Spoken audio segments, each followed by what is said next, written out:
ಸದಾನಂದ ಗೌಡ್ರಲ್ಲಿ ಈಗ ನಗು ಕಾಣಿಸ್ತಾ ಇಲ್ವಲ್ಲ ಸರ್? ಅದು ಯಾರ್ಯಾರು ಹೇಗೆ ಅದನ್ನ ಅರ್ಥೈಸ್ಕೊಳ್ತಾರ ಹಾಗೆ.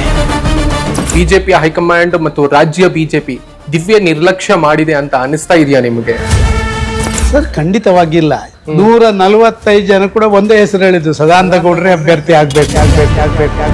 ಸದಾನಂದ ಗೌಡ್ರಿಗೂ ಮತ್ತು ಯಡಿಯೂರಪ್ಪನವರಿಗೆ ಅಷ್ಟಕ್ಕಷ್ಟೇ ಅದು ನಿಜನಾ? ಇಲ್ಲ, ಇದು ಸತ್ಯಕ್ಕೆ ದೂರವಾದಂತ ಮಾತು. ಹೈಕಮಾಂಡ್ ನಿಂದ ಶಿಸ್ತಿನ ಪಾಠ ಸದಾನಂದ ಗೌಡ್ರಿಗೆ ಆಗಿದೆಯಾ? ನಾನು ಶಿಸ್ತಿನಲ್ಲಿ ಯಾವತ್ತೂ ನನ್ನ ಜೀವನದಲ್ಲಿ ಕಾಂಪ್ರಮೈಸ್ ಮಾಡ್ಕೊಂಡಿಲ್ಲ. ಮುಂದಿನ ದಿನಗಳಲ್ಲಿ ಬ್ರಾಹ್ಮಣ ನಾಯಕತ್ವವನ್ನ ನೋಡುವಂತಹ ಸಾಧ್ಯತೆಗಳು ಇದೆ ಅಂತ ಅನಿಸ್ತಾ ಇದೆಯಾ? ನಾನು ಜಾತಿ ಆಧಾರದಲ್ಲಿ ಪೊಲಿಟಿಕಲ್ ಅಸೆಸ್ಮೆಂಟ್ ಮಾಡಲ್ಲ. ಪಕ್ಷದೊಳಗೆ ಬಣರಾಜಕೀಯ ಇಲ್ಲ ಅಂತ ಹೇಳಿ ಸರ್, ಬಣ ರಾಜಕೀಯ ಇಲ್ಲ ಅಂತ ನಾನು ಹೇಳುದಿಲ್ಲ. ಈ ಪ್ರಶ್ನೆಗೆ ನಾನು ಉತ್ತರ ಕೊಡಲ್ಲ. ಆದ್ರೂ ಸದಾನಂದ ಗೌಡ್ರನ್ನ ಸ್ವಲ್ಪ ಬದಿಗಿರಿಸಿರೋದು ಯಾಕೆ ಹೈಕಮಾಂಡ್?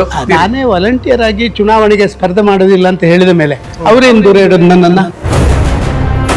ಅಲ್ಲ, ನಿಮ್ ಮಾತಿಗೆ ಬೆಲೆ ಇಲ್ಲ ಅಂತ ಅಲ್ಲ, ಮಾತಿಗೆ ಬೆಲೆ ಇಲ್ಲ ಅಂತ ಸುಮನ್ನ ಟಿವಿ ಹೇಳಿದ್ರೆ ಅದಕ್ಕೆ ಏನ್ ಅರ್ಥ? ಅಲ್ಲ, ನಾನು ಹೇಳಿರೋದಲ್ಲ, ಬಿಜೆಪಿಯಲ್ಲೇ ಕೆಲವರು ಯಾರು ಹೇಳಿದ್ದು ಅಂತ ಹೇಳಿ ನನಗೆ ಎಲ್ಲೋ ಬೆಂಕಿ ಹಚ್ಚುವಂತ ಕೆಲಸ ಮಾಡುವಂತ ಒಂದು ಸಣ್ಣ ಪ್ರಯತ್ನ ಮಾಡ್ತೀರಷ್ಟೇ.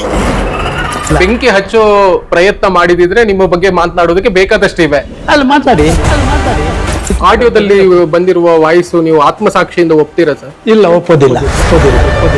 ನೀವೇ ನಿಮ್ಮ ತಲೆ ಮೇಲೆ ಕಲ್ಲು ಹಾಕೊಂಡಿದ್ದು ಸರ್. ಅಲ್ಲ, ನನ್ನ ತಲೆ ಮೇಲೆ ಕಲ್ಲು ಬಿದ್ರೆ ನಾನು ನೋಡ್ಕೋತೀನಲ್ಲ, ನಿಮಗೆ ಯಾಕೆ ತಲೆ ಬಿಸಿಯೋದು? ದಕ್ಷಿಣ ಕನ್ನಡದ ಬೆಳ್ತಂಗಡಿ ತಾಲೂಕಿನಲ್ಲಿ ಒಂದು ಹೆಣ್ಣು ಮಗಳ ಅತ್ಯಾಚಾರ ಮತ್ತು ಕೊಲೆ ಪ್ರಕರಣ ಆಗುತ್ತೆ. ಅದರ ಬಗ್ಗೆ ನಾನು ಯಾವುದೇ ಒಂದು ವಿಚಾರಗಳನ್ನು ಪ್ರಸ್ತಾಪ ಮಾಡ್ಲಿಕ್ಕೆ ಇಚ್ಛೆ ಪಡುವುದಿಲ್ಲ.